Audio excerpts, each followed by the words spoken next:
जय जगन्नाथ मो समस्त को स्वागत करुच्ची सोम ट्यूटोरियल यूट्यूब चैनल को। तो पिला माने आमे आलोचना करुच्ची कवि बलराम दासकर परशुराम भेट कविता।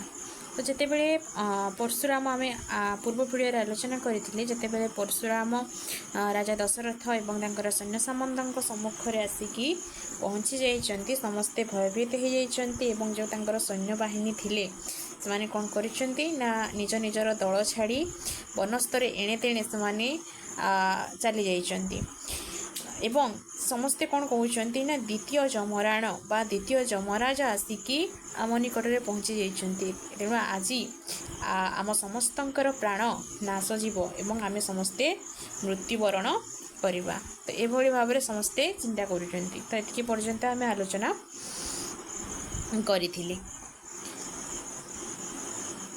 पलावंती सैन पछकु न चाही झाड़ बाड़ ओहाड़े रहुछन्ति जाई।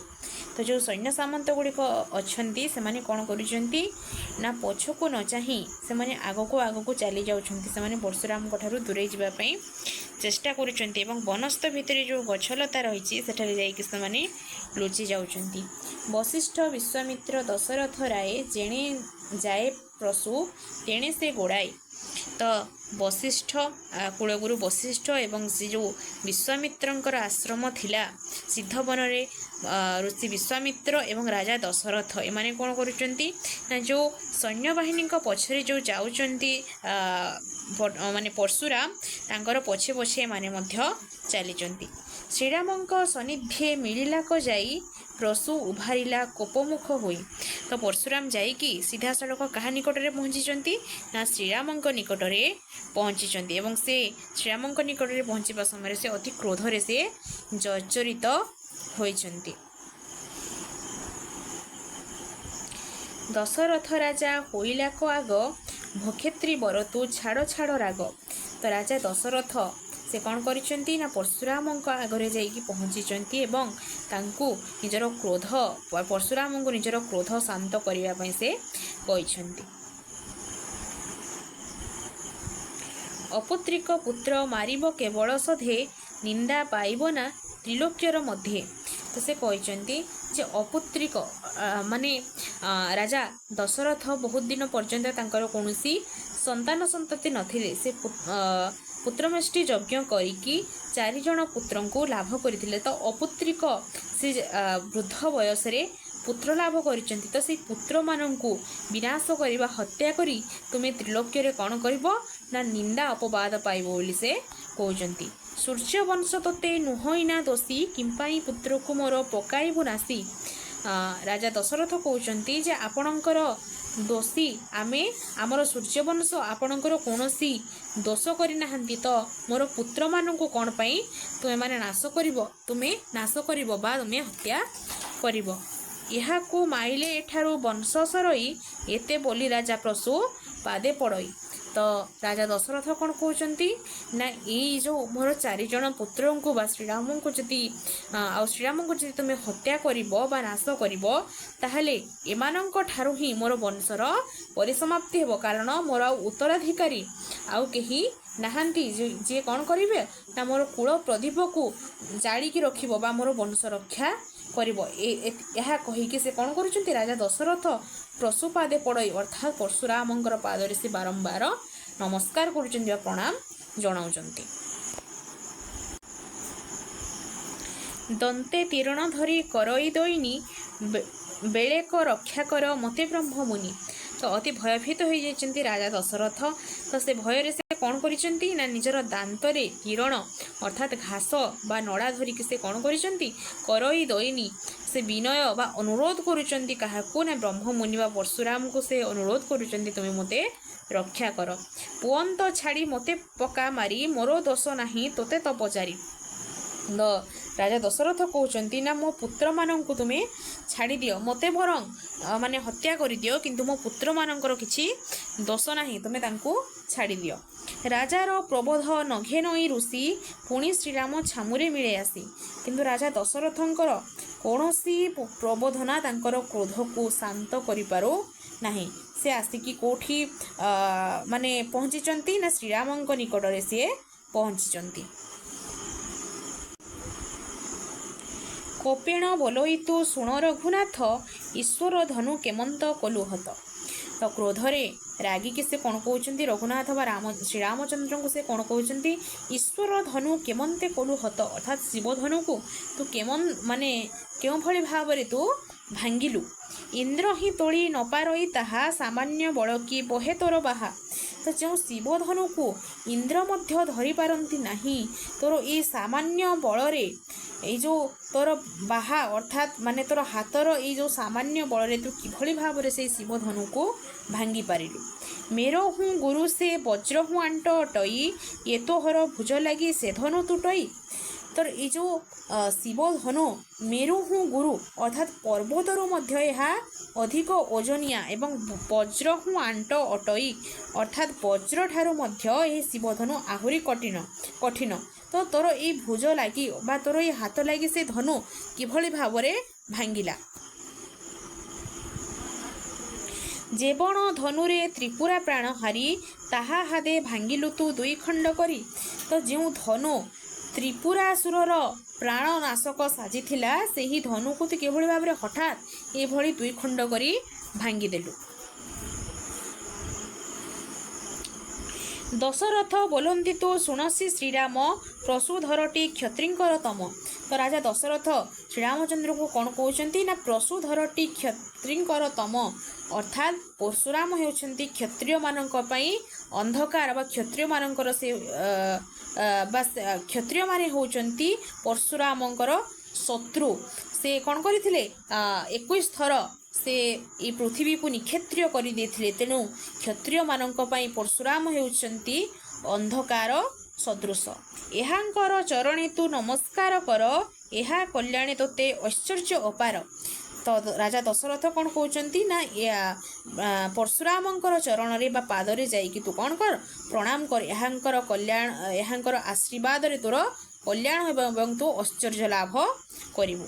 ଶୁଣିଲେ ଶ୍ରୀରାମ ପିତାଙ୍କର ଏସନେକ ବାଣୀ, ସୁକାସନୁ ଓହ୍ଲାଇ ଆସନ୍ତି ରଘୁମଣି। ତ ଶ୍ରୀରାମ ପିତା ଦଶରଥଙ୍କର ଏଇ ବାଣୀ ଶୁଣି, ତାଙ୍କର ଏଇ କଥା ଶୁଣି ସେ କ'ଣ କରିଛନ୍ତି ନା, ରଥର ସିଂହାସନରୁ ରଘୁମଣି ବା ଶ୍ରୀରାମଚନ୍ଦ୍ର ଓହ୍ଲାଇ ଆସିଛନ୍ତି। ଶ୍ରୀରାମ ସୀତାଙ୍କୁ ଛାଡ଼ି ତଳେ ଉଭା ହୁଅନ୍ତି, ତୁମ୍ଭେ ପରଶୁରାମ ବରିଣ ବୋଲନ୍ତି। ତ ଶ୍ରୀରାମଚନ୍ଦ୍ର କ'ଣ କରିଛନ୍ତି ନା, ସୀତାଙ୍କୁ ମାନେ ରଥର ସିଂହାସନରେ ଛାଡ଼ି ସେ ଆସିକି ତଳେ ଉଭା ହୋଇଛନ୍ତି ବା ତଳେ ଆସିକି ସେ ଉପସ୍ଥିତ ହୋଇଛନ୍ତି ଏବଂ ତୁମ୍ଭେ ପରଶୁରାମ ବରିଣ ବୋଲନ୍ତି ଏବଂ ସେ ପରଶୁରାମଙ୍କୁ ସମ୍ବୋଧନ କରୁଛନ୍ତି। ଅପାର କାଳର ତ ପୁରାତନ ଋଷି, ଶୁଣିଥିଲୁ ଆମ୍ଭେ ଦେଖିଲୁନି ଆସି। ତ ସେ କ'ଣ କହୁଛନ୍ତି ପରଶୁରାମଙ୍କୁ, ମୁଁ ଆପଣଙ୍କର ମହିମା ବିଷୟରେ ଅପାର କାଳରୁ ଶୁଣିଥିଲି, ଆପଣଙ୍କର ମହିମା ବିଷୟରେ ମୁଁ ଜାଣିଥିଲି, କିନ୍ତୁ ମୁଁ ଆପଣଙ୍କୁ କେବେ ସ୍ୱଚକ୍ଷୁରେ ଦେଖିନଥିଲି। କେବଳ କାରଣେ ଅଇଲ ତପୋବନ୍ତ, କହସି କଥା ତୋର ଶୁଣିମାକ ତଥ୍ୟ। ତ ସେ ପରଶୁରାମଙ୍କୁ ପଚାରୁଛନ୍ତି ଯେ କେଉଁ କାରଣ ପାଇଁ ତୁମେ ଏଠାକୁ ଆସିଛ, ତାହା ଆପଣ ମୋତେ କୁହନ୍ତୁ। ରାମ ବୋଇଲେ ଶୁଣ ଭୃଗୁପତି, କରସି ଯେ ଅବା ତୋହର ମିଳଇ ଯୁଗତି। ତ ଶ୍ରୀରାମଚନ୍ଦ୍ର କହୁଛନ୍ତି ଶୁଣ ଭୃଗୁପତି, ଅର୍ଥାତ୍ ସେ ପରଶୁରାମଙ୍କୁ ସମ୍ବୋଧନ କରୁଛନ୍ତି ଏବଂ କହୁଛନ୍ତି ଯେ ସୌଭାଗ୍ୟରେ ଥିଲେ ଆପଣଙ୍କ ସହିତ ମାନେ ମିଳିତ ହେବାର ବା ଆପଣଙ୍କର ସଂସ୍ପର୍ଶରେ ଆସିବାର ସୁଯୋଗ ମିଳେ। ଏ ମୋହରସିର ଛେଦିବୁ କୋଠାରେ, ତୋତେ କୋପ ମନ ନାହିଁ ମୋର ପ୍ରସୂଧରେ।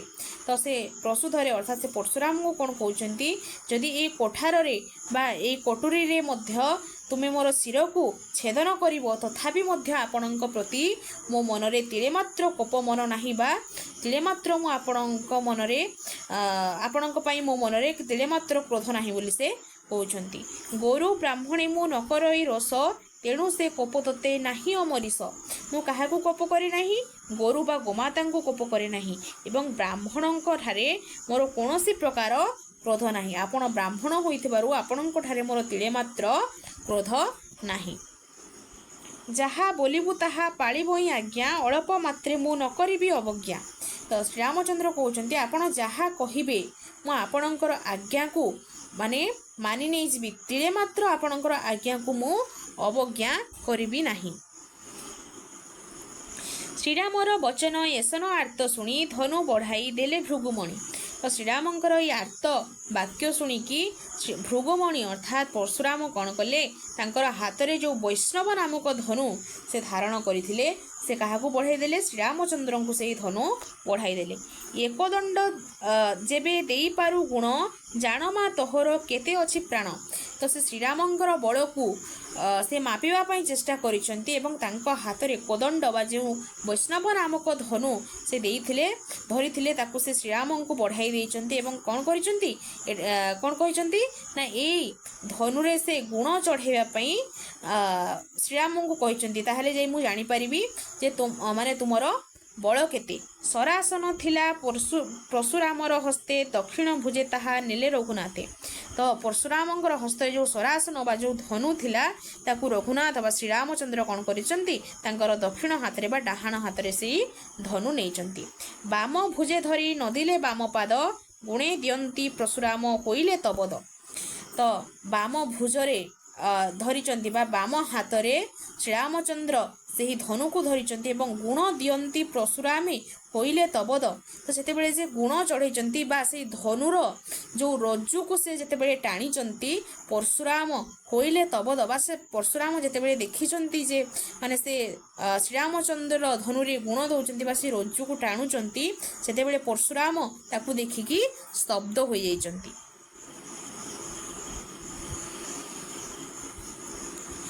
ସୀତା ଚାହିଁଥିଲେ ସୁକାସନେ ବସି, ପୁଣତ ସପତଣି ହୋଇଲା ମୋତେ ଆସି।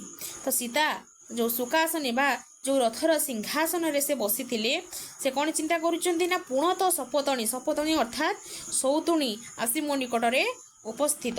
ମୋହର ପିଅର ସେ ଧନୁ ସମର୍ପିଲା, କୋଦଣ୍ଡ ଆମଞ୍ଚତେ ମୋତେ ବିବାହ କଲା। ମୋହର ପିଅର ଅର୍ଥାତ୍ ପିତା, ମୋର ପିତା କ'ଣ କଲେ ନା ସେ ଗୋଟେ ସର୍ତ୍ତ ରଖିଥିଲେ ସୀତାଙ୍କର ବିବାହ ସମୟରେ ଯେ ଯିଏ ଶିବଧନୁ ଭଙ୍ଗ କରିପାରିବ ସେ ହିଁ କେବଳ ସୀତାଙ୍କୁ ବିବାହ କରିବ। ତ କୋଦଣ୍ଡ ବା ଧନୁ ଭାଙ୍ଗିବା ପରେ ଶ୍ରୀରାମଚନ୍ଦ୍ର କ'ଣ କରିଥିଲେ? ସୀତାଙ୍କୁ ବିବାହ କରିଥିଲେ। ଏବେ ତ ଏ ଋଷି ଦିଅ ଏ ସରାସନ, ଚାପ ଆମଞ୍ଚିଲେ ଦେବ କନ୍ୟାଦାନ। ତ ସେ ପୁଣି କ'ଣ ଭାବୁଛନ୍ତି ନା ଶ୍ରୀରାମ ଯେମିତି ଶିବଧନୁକୁ ଭଙ୍ଗ କରି ମୋତେ ବିବାହ କରିଥିଲେ ମୋ ବାପାଙ୍କର ସର୍ତ୍ତରେ, ଠିକ୍ ସେହିଭଳି ଭାବରେ ଋଷି ପରଶୁରାମ କ'ଣ କରୁଛନ୍ତି ନା ସରାସନ ବା ଏ ଯେଉଁ ଧନୁ ଦେଇଛନ୍ତି ଶ୍ରୀରାମଙ୍କୁ, ଯଦି ଶ୍ରୀରାମ ପୁଣି ଏଇ ଧନୁରେ ଗୁଣ ଚଢ଼ାଇଲେ ବା ଏଇ ଧନୁ ପୁଣି ଭଗ୍ନ କଲେ, ତାହେଲେ ସେ କ'ଣ କରିବେ? ଆଉ ଥରେ ପୁଣି ଶ୍ରୀରାମ ବିବାହ କରିବେ। ଏଇ ଋଷି ପରଶୁରାମ ପୁଣି କ'ଣ କରିବେ? ଦେବକନ୍ୟା ତାଙ୍କୁ ଦାନ କରିବେ ବୋଲି ସେ ଭାବୁଛନ୍ତି। ମାସ ପକ୍ଷେ ହେ ନହିଲା ମୋତେ ସୁସ୍ଥ, ପୁଣି ତ ସପତଣି ବିହିଲା ବିଧାତ। ତ ସୀତା ଭାବୁଛନ୍ତି କ'ଣ ନା ମୋ ବାହାଘର ପରେ, ମୋର ବିବାହ ପରେ ଗୋଟିଏ ମାସ କିମ୍ବା ଗୋଟିଏ ପକ୍ଷ ମୁଁ କ'ଣ କରିପାରିଲି ନାହିଁ? ସୁସ୍ଥରେ ମୋର ମାନେ ଜୀବନ କଟାଇ ପାରିଲି ନାହିଁ। ପୁଣି ବିଧାତା ବା ଭଗବାନ ଆଣି ମୋ ଭାଗ୍ୟରେ କ'ଣ ସପତଣି ବା ସୌତୁଣୀର ଭାଗ୍ୟ ଲେଖିଦେଇଛନ୍ତି।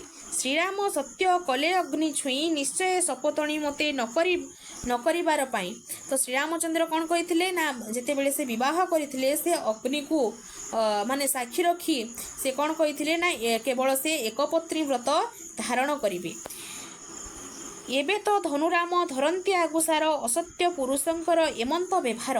ତ ବର୍ତ୍ତମାନ କିନ୍ତୁ ରାମଚନ୍ଦ୍ର କ'ଣ କରୁଛନ୍ତି ନା ପରଶୁରାମ ଯେଉଁ ଧନୁ ଦେଇଛନ୍ତି ସେଇ ଧନୁରେ ସେ ଗୁଣ ଚଢ଼େଇବା ପାଇଁ ସେ କ'ଣ କରିଛନ୍ତି? ଆଗଭର ହୋଇ ପଡ଼ିଛନ୍ତି।